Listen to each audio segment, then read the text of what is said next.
Priscilla Presley, a woman whose name still glows within the mythology of American culture, the only wife of Elvis Presley, the most electrifying figure ever to shake the world of music. For decades, she has stood at the center of his legacy, the protector of Graceland, the keeper of memory, the living bridge still connecting millions of hearts to the man the world calls the King. Her grace, her resilience, her unwavering dignity. Few women in Hollywood's history have ever carried such immense and legendary weight. Yet behind that brilliance lives a truth far more brutal than the legend itself. She is the woman who once held Elvis Presley's hand in life, and later stood in silence as the world laid him to rest. She buried the man history crowned a king, then tragedy struck again, the devastating loss of her grandson. And before the wound could even begin to close, another blow followed, the loss of her only daughter. Grief did not simply visit her life once. It returned again and again, brutal, relentless, crushing the heart of a woman the world believed was untouchable. Before we step into the extraordinary life shaped by love, fame, and devastating loss that defines Priscilla Presley, tap like and share your thoughts below. As a tribute to a woman who endured more pain than most hearts could ever carry. Cruelty sometimes marks a life before it has even learned what love sounds like. On May 24, 1945, in Brooklyn, New York, as the Second World War staggered toward its weary end, Priscilla Ann Wagner entered a world already preparing a wound she could never understand. Her father, James Frederick Wagner, was a young Navy pilot, one of those men whose uniform still carried the scent of jet fuel, courage, and the fragile hope of a country beginning to breathe again after war. He held his newborn daughter only once before duty called him back to the sky. Months later, his aircraft went down. Just like that, the man who should have been the first voice she ever learned to recognize was gone. There was no farewell, no final embrace, only fragments left behind. A folded flag, a few fading photographs, and a silence that settled permanently inside the house. Years later, she would speak of it quietly. I never knew the sound of my father's voice. All I had were photographs. Sometimes she sat with those photographs longer than she meant to, studying the curve of his smile, the sharp line of his Navy uniform, trying to imagine the sound of his laughter, trying to imagine him calling her name. Photographs could show his face, but never the sound of his voice. She had a father, yet no memory of him. That absence settled deep into her childhood, a quiet hollow that would follow her for the rest of her life. Quiet courage became the only way her mother Ann knew how to move forward. A young widow in post-war America had little room to collapse, so she gathered the broken pieces of their life and rebuilt as best she could. In 1948, she married Air Force officer Paul Beaulieu, and 3-year-old Priscilla suddenly had a new father, a new surname, and a life that never stayed still long enough to feel permanent. Paul cared for her with the steady discipline of a military man, reliable, protective, responsible, yet emotionally restrained. His affection wrapped in the quiet stoicism of someone trained never to reveal too much. He loved the child he raised, and Ann loved her fiercely. But neither could replace the father whose absence had already shaped the architecture of her heart. Military life meant constant motion. Maine, Texas, Connecticut, New Mexico. Each move erasing another fragile beginning. By 13, she was uprooted again and flown across the Atlantic to Wiesbaden, Germany, where American military families built temporary lives, always preparing to move again. Years later, she would reflect with lingering sadness. Everything we began to love, we eventually had to walk away from. It was the quiet devastation of a childhood where nothing lasted long enough to feel permanent. Loneliness became the background music of those years. Military housing offered walls but rarely warmth. Winter winds slipped through thin windows, while summers carried the distant thunder of aircraft engines. Children on base formed friendships quickly because everyone knew time was short. Yet Priscilla, gentle, observant, painfully shy, often remained at the edges, unsure how to step inside before another move erased everything again. Lunchtime was the hardest hour. Gone at cafeteria tables, she traced quiet patterns with her fingertips, while laughter rose from circles she could never quite join. It was not rejection that hurt most. It was the knowledge that attachment could vanish overnight. "Sometimes I felt like I was fading," she later admitted. Even the steady love of her mother and Paul could not silence the deeper loneliness shaped by constant uprooting, and by the father whose voice she had never heard. Yet inside that solitude, something unexpected was forming. Movement sharpened her adaptability. Absence hardened her resilience. Solitude taught her to notice emotions others tried to hide, the sadness behind polite smiles, the exhaustion buried inside silence. Year after year, she packed the same small suitcase, preserving fragments of a life she wished could remain still. In those quiet rituals lived a longing for permanence deeper than words. Every unanswered question, every silent lunch, every goodbye was shaping the strength she would one day need. Long before the world knew her as Priscilla Presley, the girl who studied photographs of a father she could not remember was already learning life's hardest lesson: how to carry loss without letting it break you, and how to build the quiet resilience that would one day allow her to stand beside fame, tragedy, and history and somehow survive them all. Fate does not always arrive with thunder. Sometimes it enters a life in silence, so quietly that a child cannot possibly understand the moment everything begins to change. In 1959, 14-year-old Priscilla was simply a shy American girl living in Wiesbaden, Germany, still trying to build a fragile sense of belonging after a childhood shaped by loss, constant relocation, and the quiet absence of the father she barely remembered. Fame was not a dream she carried. Legends belonged to distant headlines, not to the uncertain world of a teenager still learning who she was. Yet destiny has a way of opening doors without warning. That evening in Bad Nauheim, beneath the amber glow of a house alive with the music and laughter of American soldiers, she stepped through a doorway beside a family friend, unaware that a single glance waiting inside would quietly divide her life into two separate worlds. She would later remember the strange stillness when Elvis Presley lifted his head and looked at her for the first time. It felt as if the air itself paused. Conversations softened. Even the walls seemed to lean closer, holding their breath. In that instant, she felt painfully exposed, as though a sudden spotlight had found a girl who had spent most of her life trying not to be seen.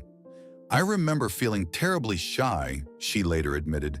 "It was overwhelming to realize everyone was looking." And in that fragile moment, she sensed something she could not yet name: that the room had changed, and somehow so had her life, electric and unreal. And the moment their eyes met felt less like chance and more like stepping into a story written for someone older, stronger, more prepared than a 14-year-old girl still trying to understand herself. Elvis, 24, magnetic, already worshipped across continents, walked toward her not with arrogance, but with an unexpected gentleness that startled her more than his fame. He asked simple questions, yet inside her young heart, every word echoed like thunder, reminding her of the vast distance between their worlds. Her hands trembled. Her voice felt thin and uncertain. Around them, curiosity spread through the room like a rising tide. Soldiers exchanged glances. Young women stiffened with disbelief. Whispers flickered along the walls like sparks. Who is she? Why her? Why tonight? Within days, those whispers slipped beyond that small gathering, traveling through military bases, across oceans, and eventually into the imagination of the public itself. By the time Priscilla moved to America in 1962 at the age of 16, fascination had already begun shaping a story she had never asked to live. To some, she was the mysterious girl who had captured Elvis Presley's attention. To others, she was a puzzle, an ordinary teenager suddenly standing beside a man the world treated like royalty. The world saw romance. Few noticed the quiet weight beginning to settle on the shoulders of a girl still learning who she was. Yet the private truth of those years was far more complicated and far lonelier than the mythology anyone would later tell. The closer Priscilla moved into Elvis's orbit, the harder it became to see where her own identity still lived. Slowly, almost gently, he influenced the way she looked. The dramatic black eyeliner, the towering hair, the polished dresses that reshaped her appearance into something almost sculpted. To the outside world, it looked glamorous. To Priscilla, it sometimes felt like watching a stranger form in the mirror. The girl she once was, the quiet teenager from Wiesbaden, seemed to fade behind the reflection looking back at her. Nights at Graceland often carried a loneliness no photograph could reveal. Standing by the window, watching the vast lawn stretch into darkness, she would sometimes wonder who she might have become if her youth had not been swept so suddenly into the gravity of someone else's legend. Sometimes I felt like I was watching my own life from the outside, she later reflected softly. Yet inside that solitude, something unexpected was quietly forming. Without realizing it, she was learning composure beneath relentless attention, the language of fame, and the resilience required to live beside a man the world treated like a myth. That first night in Bad Nauheim was not simply a meeting. It was the beginning of a journey that would test her identity, her courage, and her endurance in ways no 14-year-old could possibly imagine.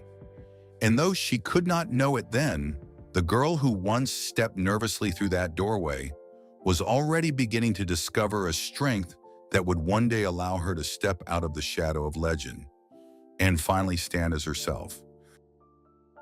Agony rarely arrives with noise. Sometimes it begins with a quiet fracture, so subtle that no one around you notices the moment a life starts to shift forever. Years later, Priscilla would admit that the first true crack in her world came not with drama, but with a strange, restless stirring she could never fully explain. Something wild and wordless had begun to rise inside her. Destiny does not always knock. Sometimes it seeps through the walls of your life like a hairline break spreading beneath glass. By the late 1960s, Priscilla moved through the vast orbit of Elvis Presley, almost like a silent observer, watching the machinery of fame grind forward from a distance that felt both intimate and isolating.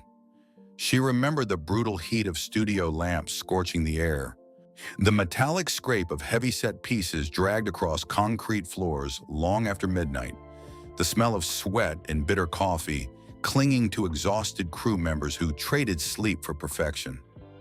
The world saw glamour. She saw the cost. "This is what greatness demands," she once whispered to herself as a backdrop collapsed and was rebuilt again before dawn. And somewhere inside that chaos, far from the applause, far from the myth, something inside her chest began to shift. It felt as if her own identity was testing the edges of its cage. A quiet question pressed against her ribs like a second heartbeat. If this is the price of extraordinary lives, will I still recognize myself when the bill finally arrives? Shock rarely arrives gently. In 1973, her marriage to Elvis ended, ink drying on legal paper, yet the tremor ran far deeper than signatures could explain. Then came the silence no one was prepared for. In 1977, Elvis Presley died suddenly at 42, and the stillness that followed did not feel like grief alone. It felt as if the world itself had paused mid-breath. One dawn from those months afterward remained etched into her memory with painful clarity. Standing barefoot on cold kitchen tiles, staring at a pile of unpaid bills beside a blank notebook, the house so quiet she could hear her own pulse echoing in her chest. "I don't even know what the first page of my life is supposed to look like," she whispered into the empty room.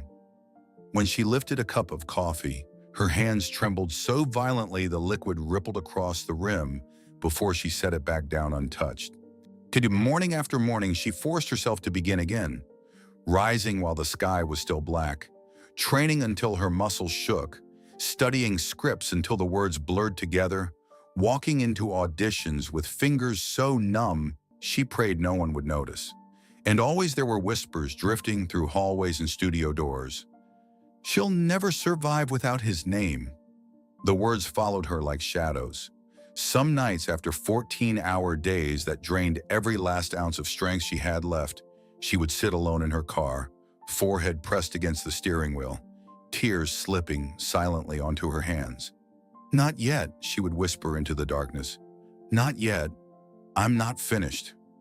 What the world meant as doubt slowly became something else inside her, a slow, relentless fire refusing to go out. Where strength rarely appears in triumph first. More often it grows in silence, long before anyone recognizes it. In 1982, when Priscilla opened Graceland to the public, critics predicted humiliation. They said she would destroy the estate. They said the legacy would crumble under her hands. Yet on opening morning, she stood hidden behind a velvet curtain, fingers clasped so tightly the bones ached, whispering a private prayer that she was honoring the man the world refused to forget. What happened next stunned everyone, including her. Graceland soon became the second most visited home in America, drawing more than 700,000 visitors each year and rescuing the Presley estate from financial ruin. New chapters began to unfold. In 1983, the television series Dallas revealed a screen presence sharpened by pressure and persistence. By the late 1980s, the Naked Gun films allowed audiences to glimpse a wit and confidence she once kept hidden behind uncertainty. By the early 1990s, fragrance and fashion ventures, once dismissed as vanity projects, were generating millions in major department stores. Yet the truth behind those milestones was not simple success. It was survival made visible. Every achievement carried the quiet imprint of battles no one had witnessed. Looking back years later, Priscilla understood something profound. Her rise had never been about escaping the shadow of Elvis Presley. It was about standing in the ruins of who she once believed herself to be, grieving that version honestly, honoring it fully, and then choosing, again and again, to rise anyway. She did not outrun the shadow. She carried it with grace until its weight slowly transformed into strength. Hers was never the easy ascent of someone lifted by fame. It was the hard rebirth of a woman who learned how to breathe again after the world had gone silent, and who built a light of her own, steady and unbreakable, bright enough to illuminate every scar she refused to hide. Love does not always arrive as fireworks. Sometimes it begins as a quiet tremor beneath the ground, beautiful, hopeful, and already fragile. For Elvis and Priscilla, what the world would later remember as one of the most watched marriages of the 20th century began not with spectacle, but with something far more delicate. A promise whispered between two people who barely understood the storm already circling their lives. To Priscilla, it never felt historic. It felt painfully human. She was 17, standing on the edge of a dream so radiant it almost frightened her. The belief that she might build a forever beside the most desired man alive. Even then, she sensed the faint fracture beneath that hope, like glass carrying the memory of a crack before it breaks. When Elvis stood before her parents, he did not stand as the king of rock and roll, but as a man quietly terrified of losing the one place his heart felt unguarded. Her mother worried about the distance. Her stepfather feared the tidal wave of fame chasing Elvis across continents. Yet when they saw the fierce loyalty shining through Priscilla's uncertainty, the walls around them slowly softened. And so she stepped away from the only life she had known and walked toward a future so immense, it felt like stepping directly into the mouth of fate. Those early years at Graceland unfolded like a fairy tale written in invisible ink. The world saw a legend. Behind those gates lived a man who could be unexpectedly shy, playful, even boyish in the quiet hours. Elvis would sit at the piano long after midnight, the soft glow of a lamp spilling across the keys while the house slept around them. Sometimes he played until dawn, singing in a low, unguarded voice that belonged to no audience but her. She kept every note he left on her pillow. "You make this house feel like home." Pressing them between book pages like fragile flowers, she hoped time would never touch. Years later, she would say those were the moments she loved most. Not the flashing cameras, not the roaring crowds, but the silence between songs when Elvis looked at her as if she were the last corner of his world untouched by fame. Hope felt unstoppable when they married in 1967. The ceremony itself was small, almost delicate, like a breath held between two heartbeats. She remembered Elvis tightening his grip around her hand and whispering, "It's you. It's always been you," as though speaking the words aloud could anchor the moment in time. When Lisa Marie was born in February 1968, Elvis wept openly, undone by the miracle in his arms. He adored his daughter with a devotion that bordered on wonder, buying her tiny fur coats, kissing her nose until she laughed, even naming his private jet the Lisa Marie because he insisted his little girl should always fly as high as angels. Watching them together filled Priscilla with a joy so fierce it almost frightened her. For a brief golden season, it seemed they had outrun every shadow. Quiet breakfasts, soft laughter drifting through sunlit rooms, a young family learning the fragile rhythm of itself. But even during those brightest days, something darker waited beyond the gates of Graceland. Fame watched patiently at the edges of their happiness, like a predator waiting for the moment when love alone would no longer be enough. Cracks rarely appear all at once. They widen quietly while the heart insists everything is still whole. By the early 1970s, fame had become an uninvited third presence in their marriage. Loud, relentless, impossible to escape. Elvis lived at a pace no human spirit was built to endure. Endless tours, sleepless nights, filming schedules that blurred one day into the next. Weeks dissolved into months. Nights collapsed into silence. Priscilla wandered the vast halls of Graceland, once a kingdom, now an echoing labyrinth, listening for his footsteps the way some people listen for storms. Sometimes the sound meant he was finally home.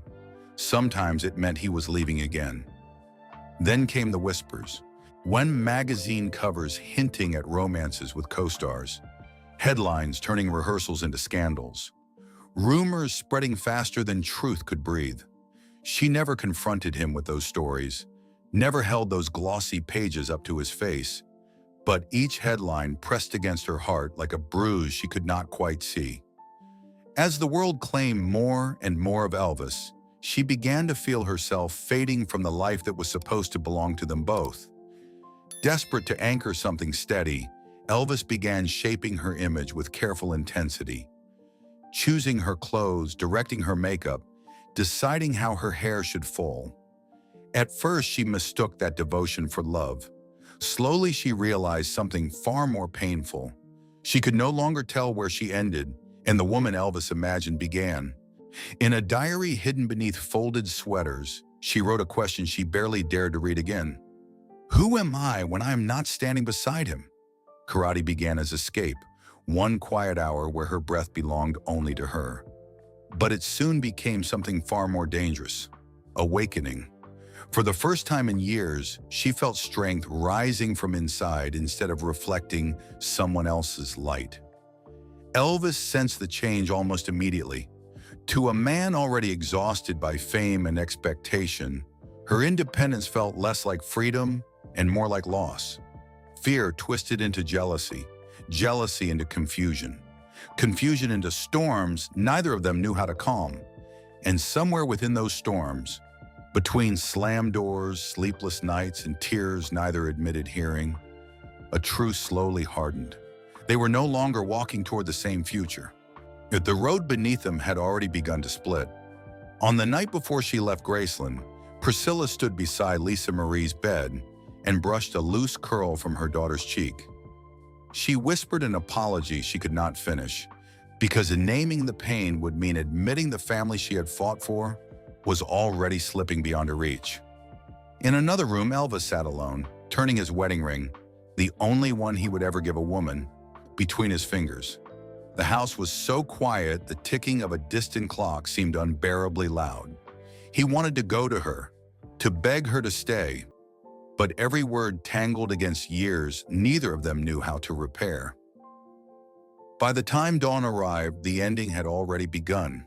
In 1973, after 6 years of marriage, Elvis, 38, and Priscilla, 27, signed the divorce papers in a room heavy with everything they had survived and everything they could not.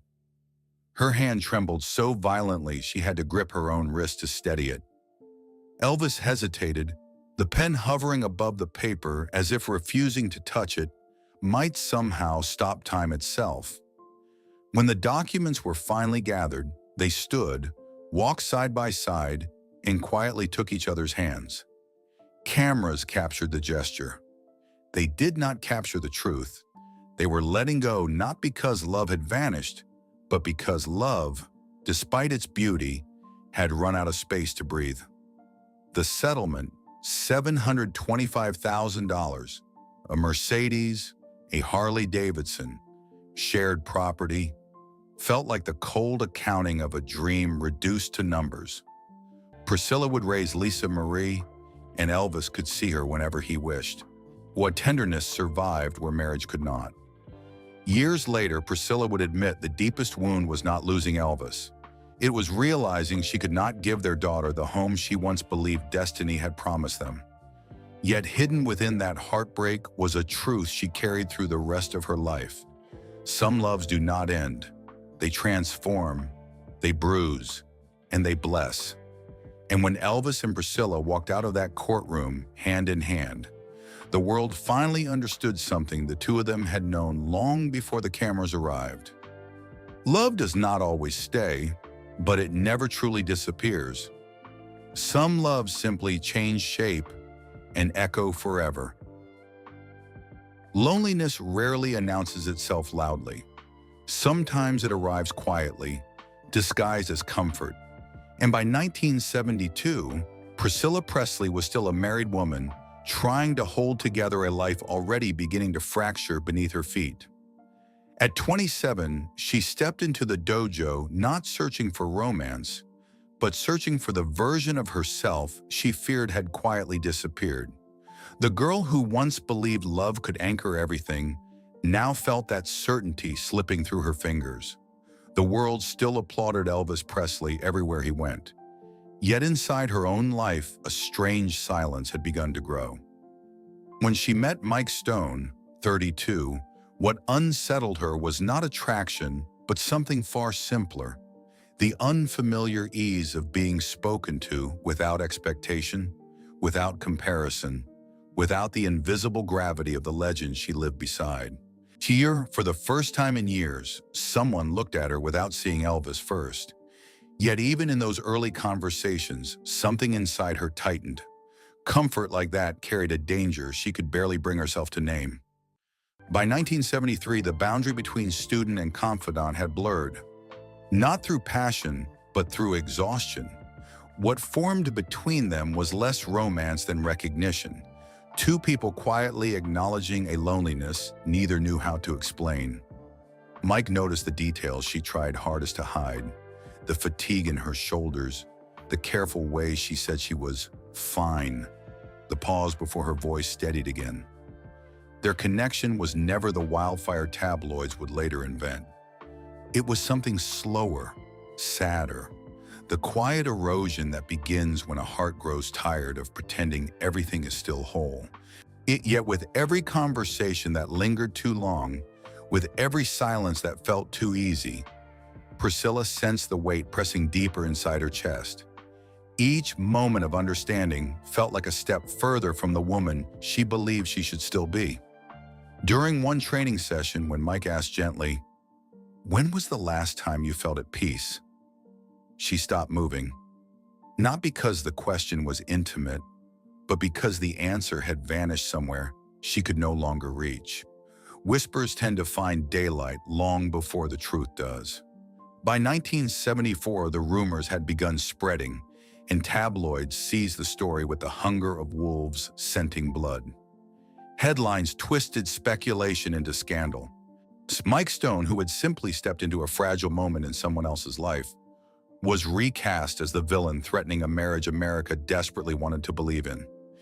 Yet the truth was quieter and far more uncomfortable. He was not the intruder they imagined, but he was not the refugee she needed either. The scrutiny followed him everywhere. The stiffness in his posture, the fatigue settling into his eyes, the way conversations between them grew shorter beneath the weight of a narrative neither of them had written. Watching that burden settle onto him filled Priscilla with a deep, quiet dread. Whatever fragile understanding had once existed between them now lived under a spotlight harsh enough to break it. And somewhere beneath the noise of headlines and speculation, a realization was slowly taking shape inside her. The fracture everyone was now pointing to had begun long before Mike's name had ever entered her story. Clarity rarely arrives with thunder. More often it comes as a quiet moment when the truth becomes impossible to ignore. In 1975, their connection ended, not with drama, but with something far more human. Sitting across from one another in a dim restaurant, the low hum of voices around them fading into the background, they spoke softly, both already understanding that a chapter neither of them had meant to begin had reached its end. No accusations, no spectacle, just the heavy recognition that survival, however necessary, cannot become the foundation of a life. "You deserve peace," Mike told her quietly, the weariness in his voice revealing how much the storm had already taken from them both. When Priscilla stepped outside afterward and paused beneath the pale glow of a streetlight, the night air felt strangely still. For a long moment she simply stood there, listening to the distant sound of traffic and the quiet beating of her own heart. And in that silence, the truth settled over her with painful clarity. Mike Stone had never been the answer to what was breaking inside her life. He had only been the mirror that forced her to see it. And sometimes the cruelest lesson a heart must learn is this: comfort found in darkness cannot repair the wounds that first opened in the light. Grief rarely shouts. More often it settles into silence. And in the months after Elvis Presley's death, Priscilla lived inside that silence like someone wandering through a house where every room still carried his shadow. The echoes lingered everywhere. In the quiet after midnight, in the empty doorways, in the strange stillness that followed every long day. She would later admit that sometimes the house felt full and empty at the same time. So when Michael Edwards entered her life in late 1977, what she felt was not the spark of romance. It was something gentler, relief, as if, for the first time in too long, the ground beneath her had stopped trembling. Edwards, 32, moved through life with a calm, untouched by the emotional wreckage she gathered each morning like shards of broken glass.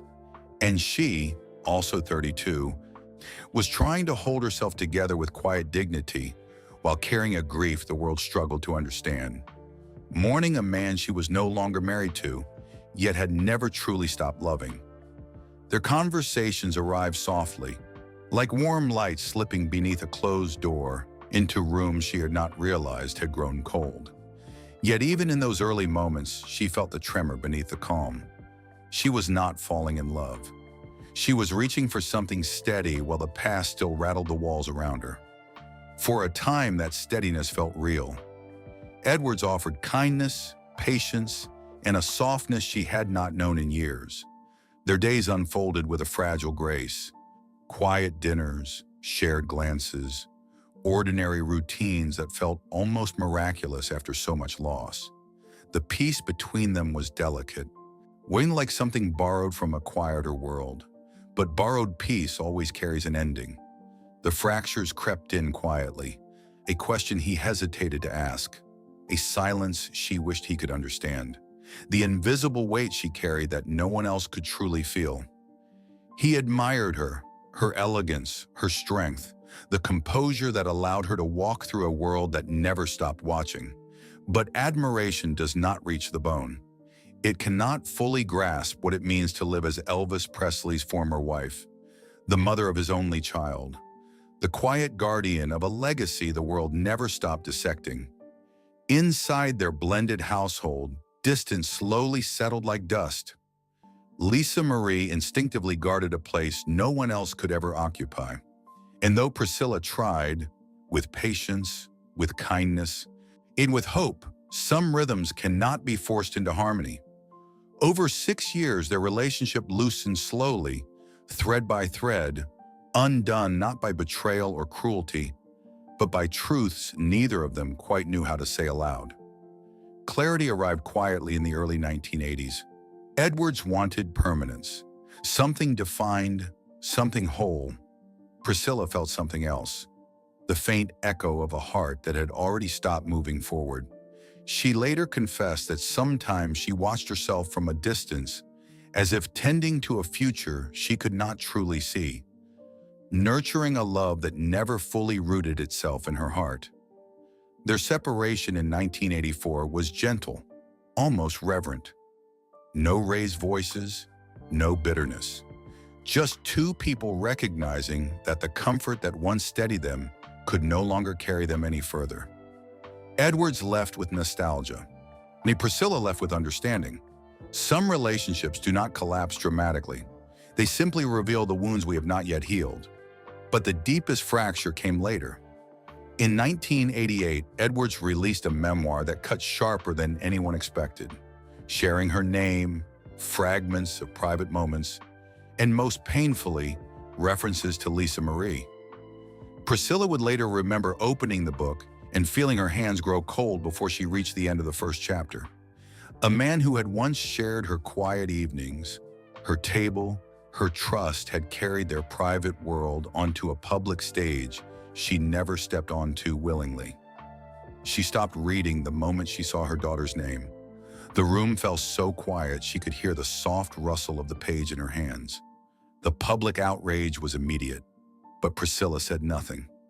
She simply closed the book, slowly, as if refusing to allow someone else's words to wound her spirit more than they already had. The silence was not surrender, it was armor. The quiet, immovable dignity of a mother protecting her child, and a woman refusing to let anyone else rewrite the worth of her story. In that silence lived the clearest truth of all. What she once believed was stability had only been temporary shelter from a storm she still needed to face alone. Some people steady us for a season, some are meant to pass through our lives rather than remain, and sometimes the most powerful form of love is the one we reclaim for ourselves the moment we learn to walk forward without them. Hope can be terrifying after a heart has already shattered once. And when Priscilla Presley met Marco Garibaldi in 1984, almost 10 years after learning how brutally life could break, something she had buried for years stirred again. At 39, she was no longer the girl the world once saw beside Elvis Presley. She was a woman rebuilt from loss.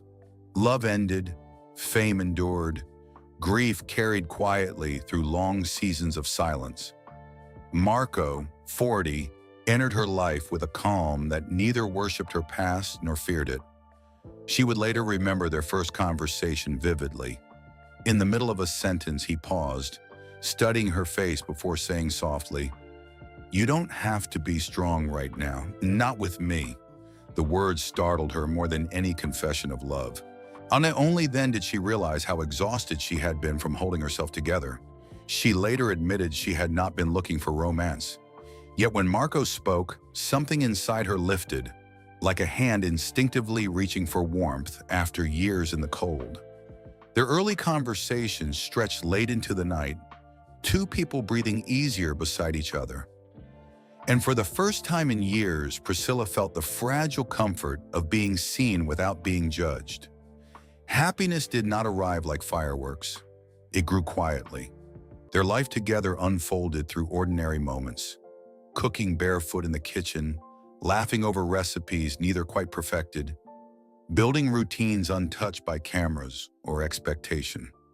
Marco sometimes teased her gently. "Your smile is the one thing I wish the world didn't get to share," he once told her. Hey, she kept the words the way she once saved letters, carefully, privately. Sunday mornings became their sanctuary. She would wake to find him watching her, as if memorizing the peace he had never expected to find. Then came 1987, the year everything turned luminous.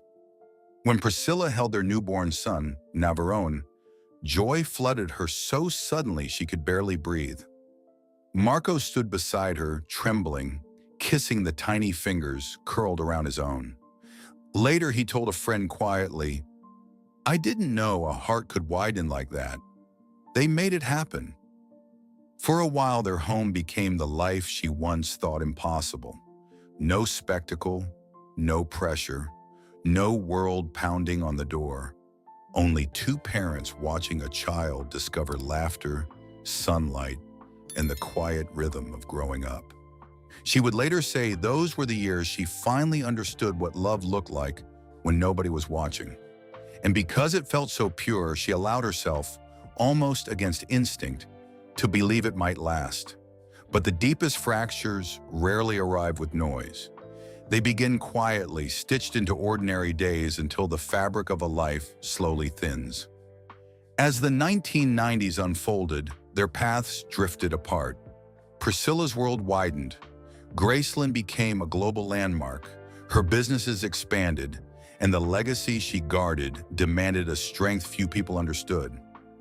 Marco, naturally private, longed for a quieter life, untouched by the constant noise surrounding her. Love remained, but the rhythm changed.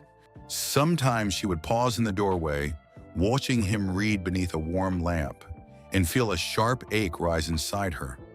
The sense that they were no longer walking toward the same horizon. In a private journal entry, she once wrote a question that frightened her. How do you grieve a love that isn't gone, but isn't arriving anymore? Marco sensed the shift too. Years later, he admitted he often looked up from his book, wanting to say, "Tell me where you're drifting so I can follow." But he swallowed the words, afraid of hearing the answer. The truth surfaced one quiet night when their young son wandered into the kitchen and asked with innocent honesty, "Why don't you and Dad laugh like before?" The question froze the room. Years later, Marco would say, "In that moment, our son spoke the truth we were too careful to say." And in the eyes of their child, they finally saw it. The happiness that once filled their home had slowly thinned beyond repair. Their goodbye in 2006 arrived not as an explosion, but as surrender. After 22 years together, they sat at the same kitchen table where they had once whispered dreams. This time, the room held only honesty.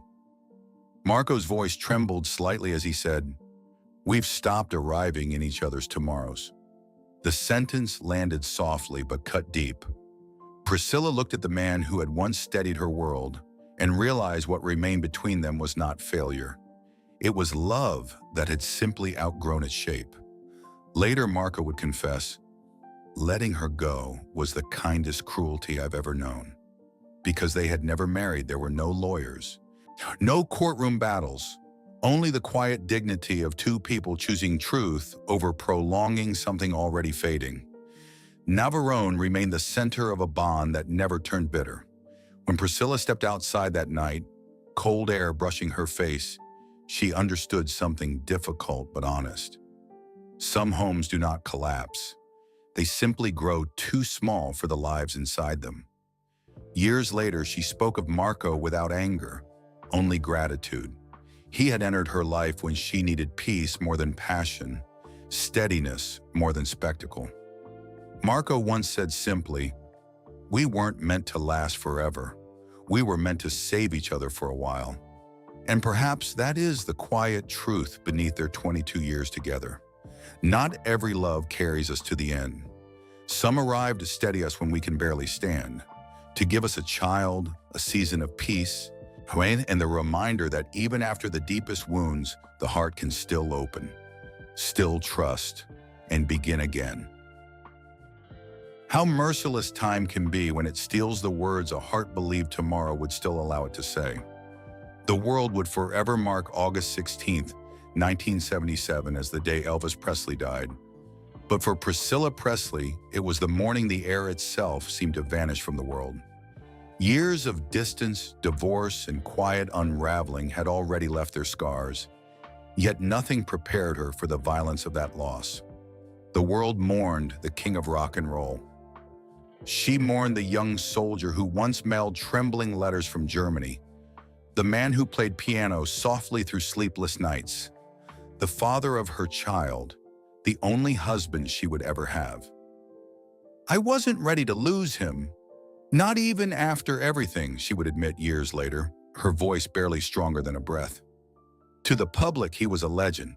Oh, to her, he remained the boy who once gripped her hand in the dark when fear overtook him, the lonely young musician whose homesick letters carried smudges of exhaustion, the father whose tears soaked their newborn daughter's blanket because he could not believe something so pure had come from two imperfect lives. Fame had pulled them apart.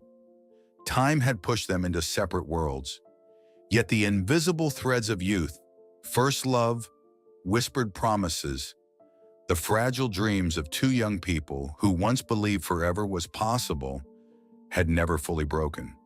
Shock does not knock politely. It arrives like a door slammed by fate.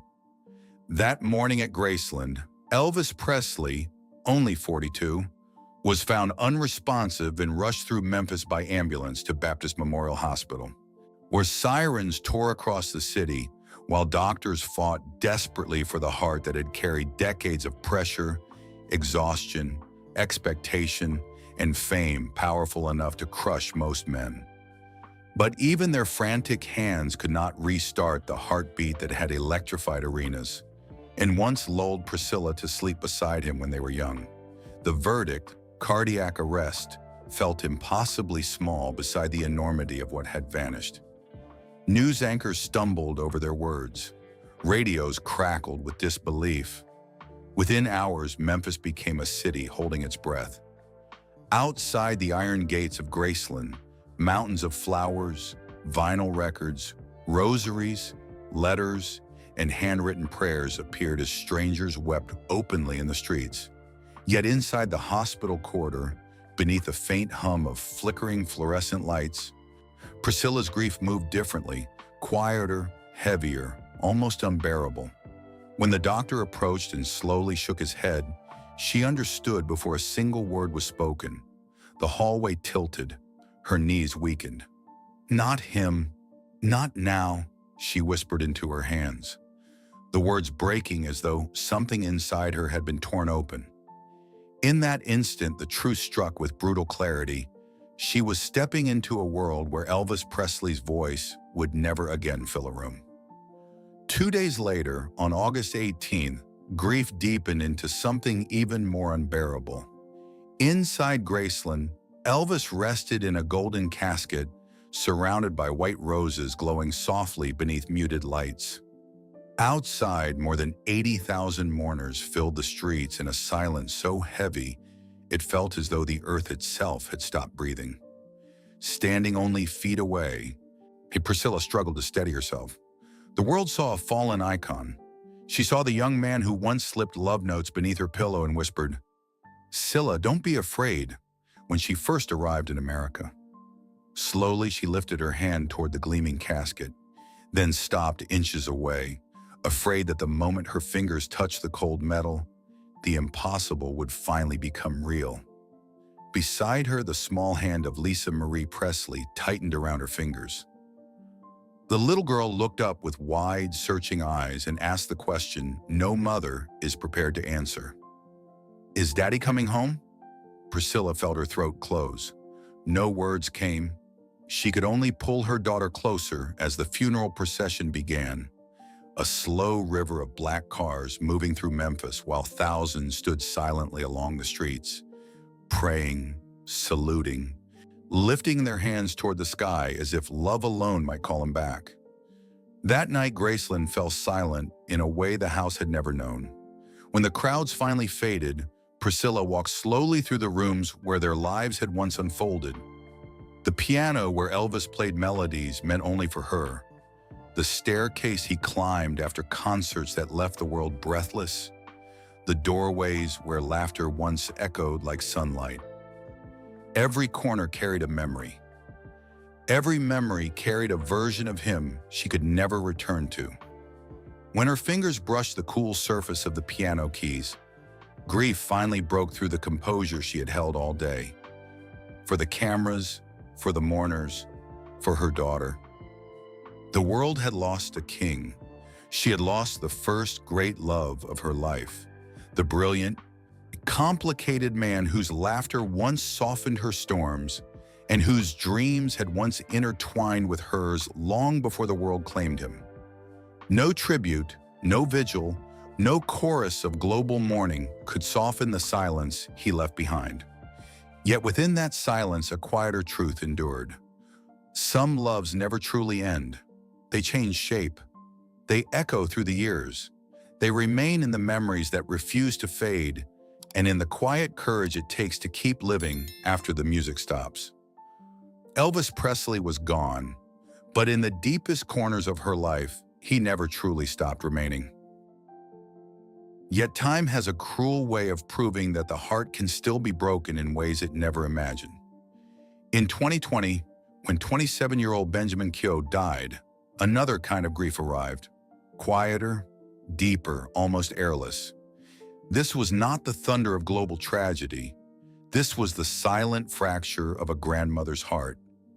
Benjamin's absence altered the house itself.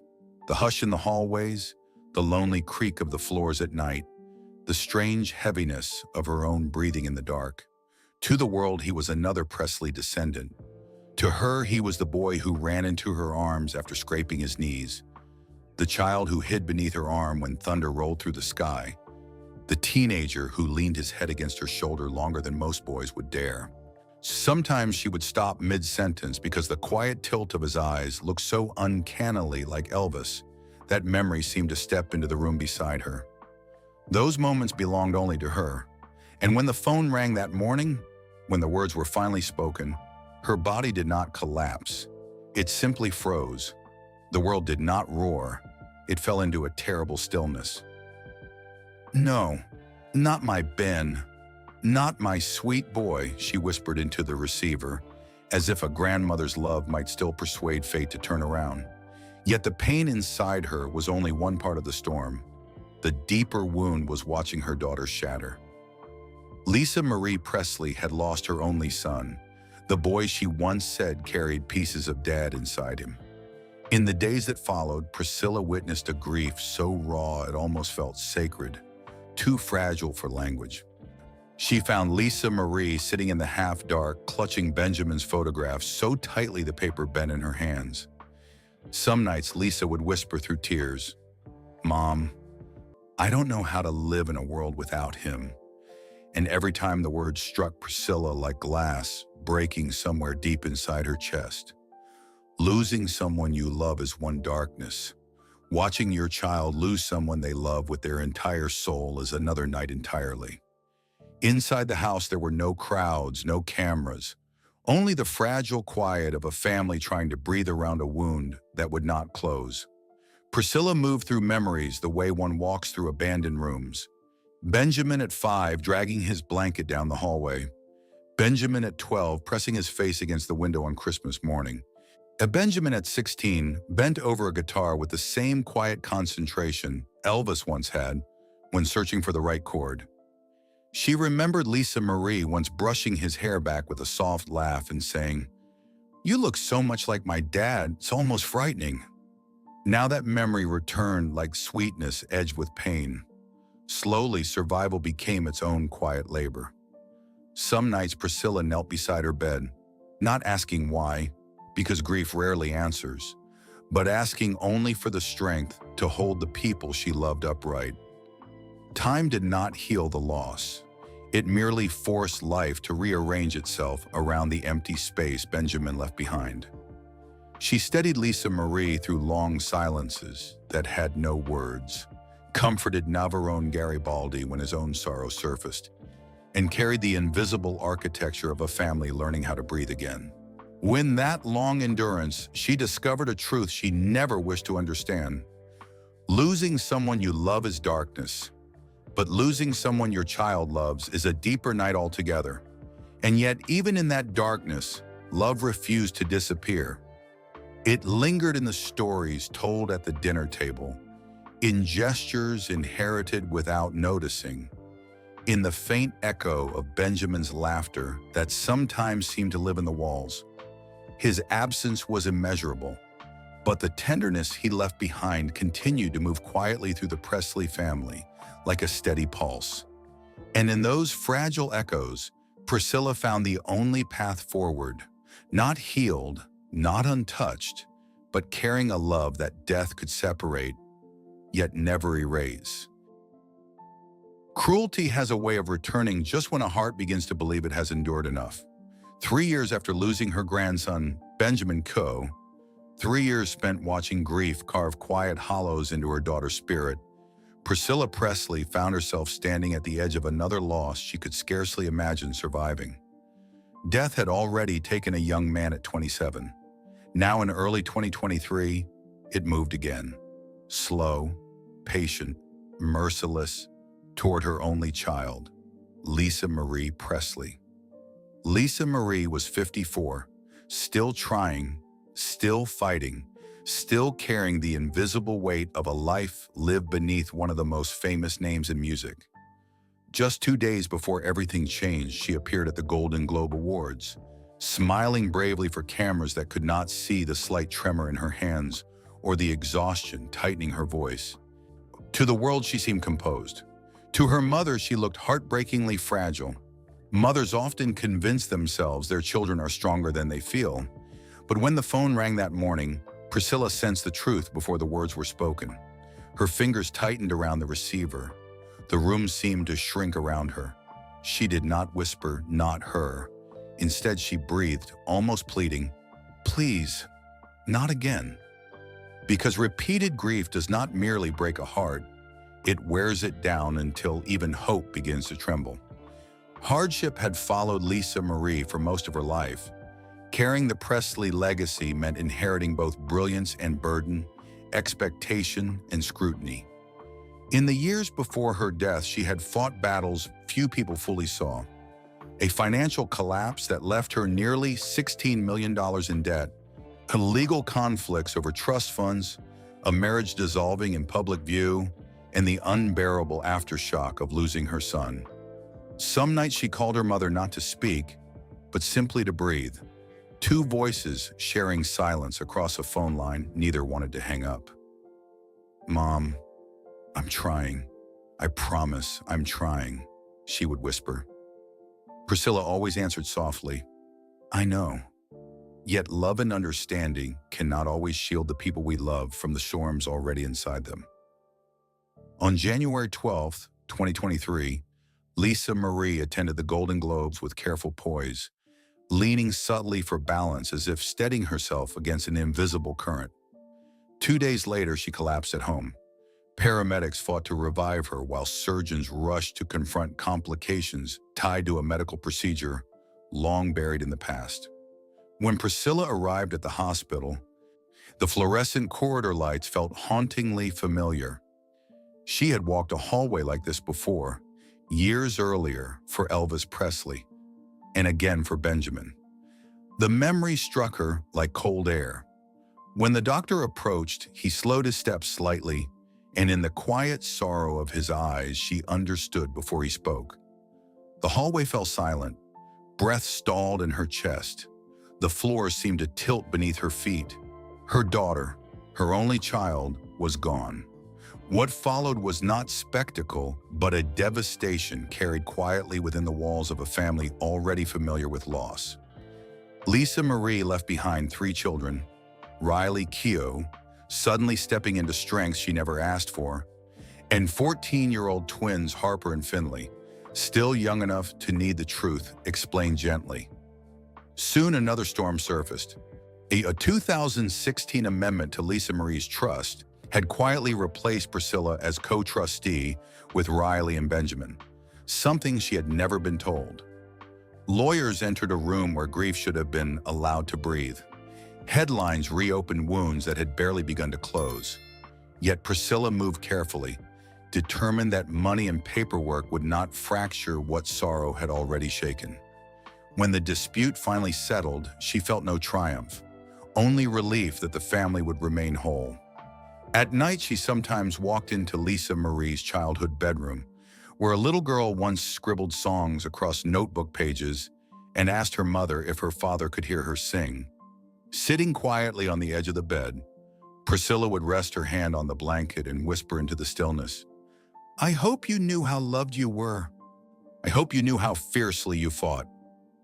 In the weeks that followed, she gathered her grandchildren close, watching Riley step forward with quiet resolve, watching the twins navigate a sorrow too large for their young hearts. And through it all, she held to a truth grief had taught her again and again.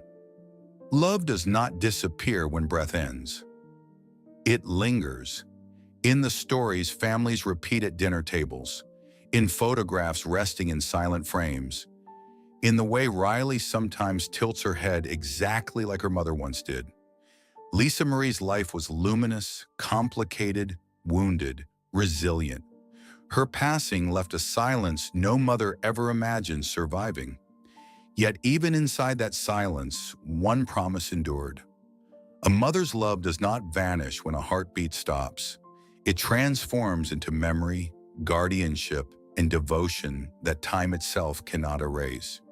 Lisa Marie was gone, but the love between them never stopped remaining. Cruelty does not always arrive through death or broken love. Sometimes it waits quietly in a mirror, turning the very face the world once celebrated into unfamiliar territory. At 58, Priscilla Presley lived beneath a gaze that never blinked. Every wrinkle could become a headline, every camera angle a verdict. She was not chasing youth. What she wanted was gentleness, a small softening of the face the public had examined since she was a teenager. That hope led her to a man calling himself Dr. Daniel Serrano, whose voice carried the polished ease of authority. He spoke the language women had heard their whole lives, natural, subtle, safe. For a moment, just a flicker, something cold stirred behind his smile. Instinct whispered caution, but reassurance has a way of drowning out instinct, and especially for women taught to question their own doubt. She chose trust. She could not have known the man before her was an imposter, someone about to trespass not only on her skin, but on the dignity and identity she had carried through decades of relentless public scrutiny. The needle touched her cheek, and the wrongness bloomed instantly. A dense pressure spread beneath the skin, heavy and metallic, nothing like the delicate correction she had been promised. "Relax," Serrano said softly, the practiced calm of a man who had done this many times before. But beauty was not entering her face. What flowed into her tissue was industrial silicone, material built for engines, not human flesh. In the days that followed, her body revolted. Swelling refused to settle. The softness of her features stiffened into something foreign. At one evening, she stood alone before the mirror, the room quiet except for the faint hum of the lights. Slowly, the face looking back at her began to feel unfamiliar. The jawline that had appeared in decades of photographs blurred. The cheekbones Elvis Presley once traced playfully with his fingertips hardened like sculpted stone. Her hand lifted to the glass as if touching someone else's reflection. For a long moment, she said nothing. Then the words escaped in a whisper. "This isn't real. This isn't me."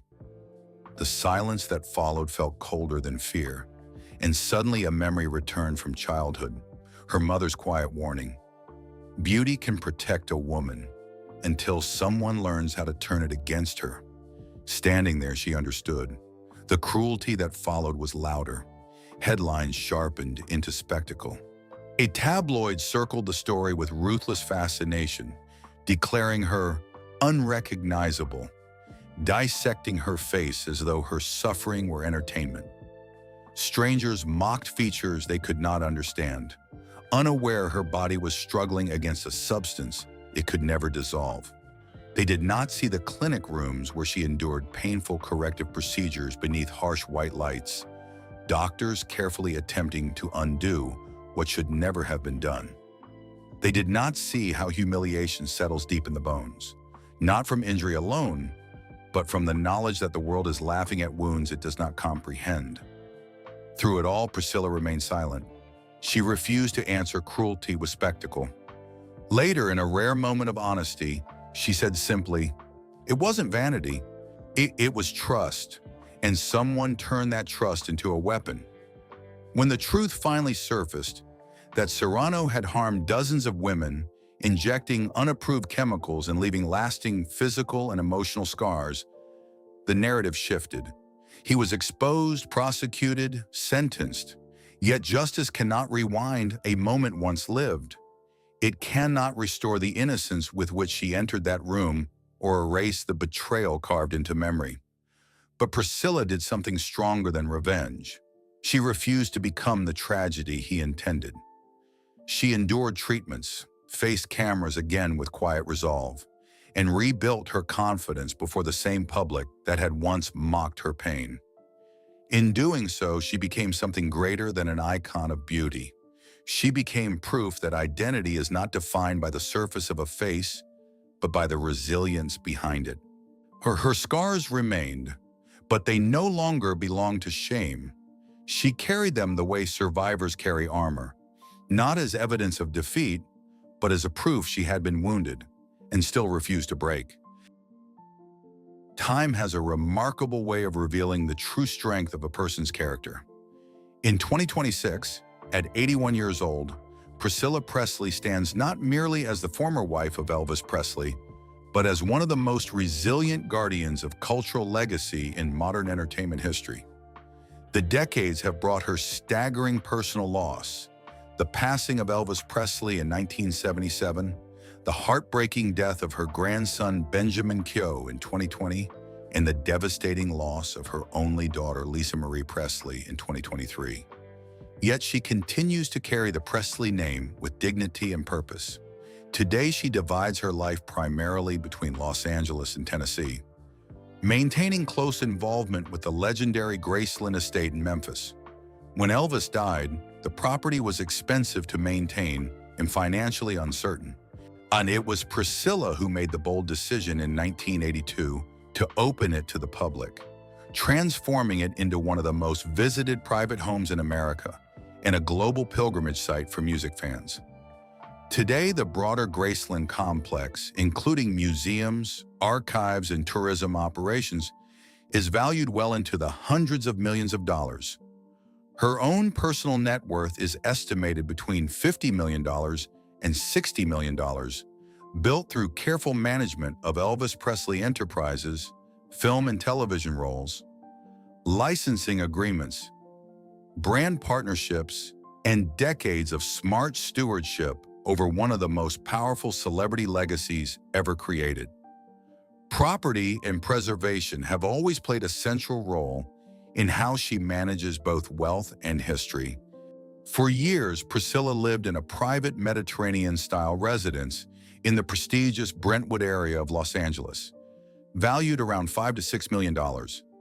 The property reflects her preference for quiet elegance rather than flashy celebrity living.